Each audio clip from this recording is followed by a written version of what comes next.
This happened roughly 6 months ago. It was a rainy night, and I had just wrapped up delivering an order to a small local home. Exhausted and ready to call it a night, another delivery notification popped up on my screen. I hesitated for a moment, debating whether I should head home or take the additional order. In the end, the promise of extra cash won, and the drop-off location was only a few minutes out of my way. I swiftly picked up the food, typed in the new address, and set off. The raindrops tapped against the windshield, and the hum of my car's engine filled the quiet night. The heavy rain had seemingly kept everyone else off the roads, giving an eerie atmosphere to the drive. Upon reaching the house, I was taken aback by its appearance. Peeling paint, boarded-up windows, and an overgrown front yard greeted me. It stood out starkly in a neighborhood where all the other houses looked normal. I double-checked the address, confirming it was the right place. Taking a deep breath, I approached the front door. Placing the food down, I snapped a quick picture and knocked on the door before stepping back. The door creaked open, revealing a woman with unkempt hair and a disheveled appearance. Dark circles under her eyes suggested sleepless nights, mirroring the neglect apparent in the house. As I glanced past her, the interior of the home was just as unsettling. Empty, trashed, devoid of furniture, and filled with garbage. The woman caught me observing and stared at me expressionlessly. Attempting to maintain normalcy, I wished her a good night and started walking back. In the heavy rain, another voice reached me. Glancing over my shoulder, I spotted a man standing at the side, watching me intently, making sure I left. I hastened back to my car, looking at the house one more time before starting the engine. However, when I shifted into drive and pressed the gas, my car didn't move smoothly. It jolted forward and stopped, emitting an awful scraping sound. It seemed something with my back wheel was blocking proper movement. As I reached for my keys to open the door, I noticed a man right at my window, looking down at me. Surprised, I gasped and jumped back, realizing he had walked up without me noticing. He knocked on my window, leaving me frozen, unsure of what to do. His gaze darkened as I hesitated, and then I heard a subtle thump, as if he discreetly checked if the door was locked. In a sudden decision, I slammed on the gas, jolting the car forward again. This time, it broke through, and I heard something metal hit the ground as my car was released. The man slammed against the car, attempting to grab on as I drove away. Back home, I called the police, although it was clear what had transpired. The house turned out to be vacant, part of some scheme orchestrated by the woman and the man, possibly to rob me or worse. They were never found, but the police recovered a bent metal pipe from the roadside, resembling a makeshift wheel lock. I'm not certain of their intentions, but I consider myself fortunate to have escaped when I did.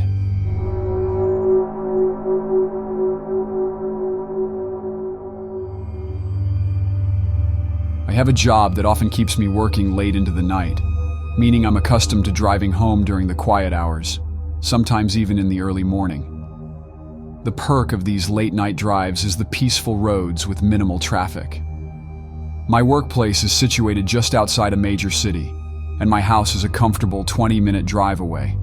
The route takes me through stretches of roads surrounded by woods, adding a rustic touch to my nightly commute. On one night, I finished work a bit past midnight and began my journey home in my reliable SUV. The atmosphere was calm, the roads were empty, making for a straightforward drive. Approaching within 5 minutes of my home, I found myself on a quiet road, single lane in each direction, with narrow shoulders and a slight ditch preceding the woods on either side. The dim glow of my headlights illuminated the road, my only source of light on that serene night. Suddenly, something moved into the road up ahead, catching my attention.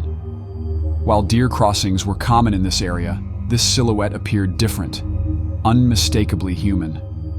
The figure, dressed entirely in black, stood abruptly in the middle of the road, facing my approaching vehicle. Puzzled by this unexpected sight, I reduced my speed.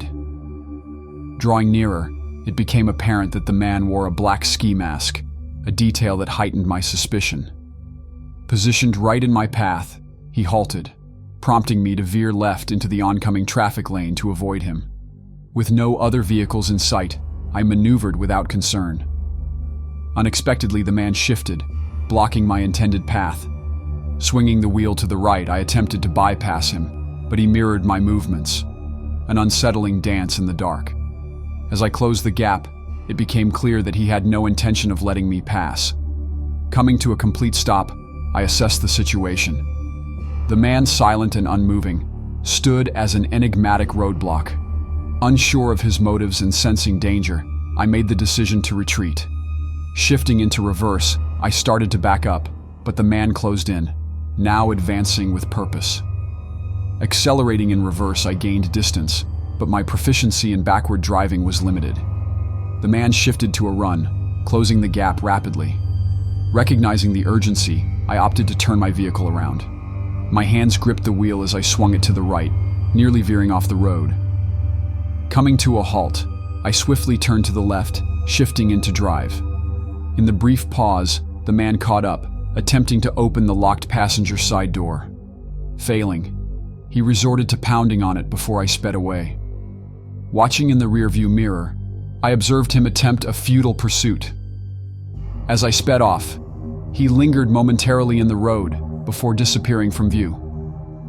Opting for an alternate route home, I contacted the authorities to report the unnerving encounter. Realistically, by the time they arrived, the mysterious man had likely vanished. Arriving home approximately 10 minutes later, I reverted to my usual route thereafter. However, passing the spot where the chilling incident occurred still triggers a lingering unease, a residual concern that someone might emerge from the woods. Fortunately, nothing of the sort has transpired since that unsettling night. The motive behind the man's actions remains a mystery, but the paramount relief is derived from having successfully escaped that eerie encounter.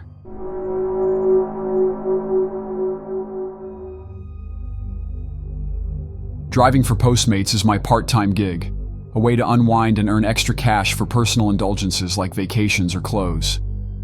It complements my other job that covers essential bills like rent.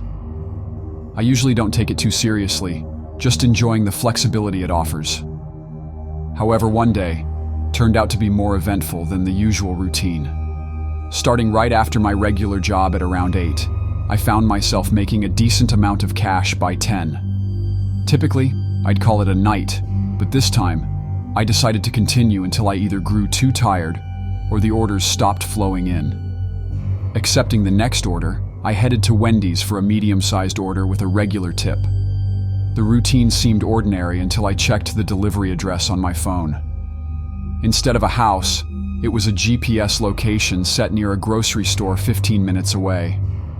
Deliveries to unconventional locations weren't uncommon, but this one raised an eyebrow because it wasn't designated as the store's address, but rather an exact location.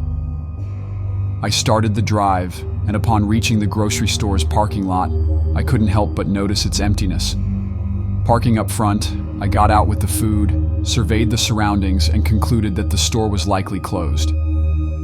Deciding to keep things transparent, I texted the customer, informing them of my location. Their response, indicating they were around the back of the building and would meet me there, added a layer of skepticism. Nonetheless, I got back into my car and circled the store.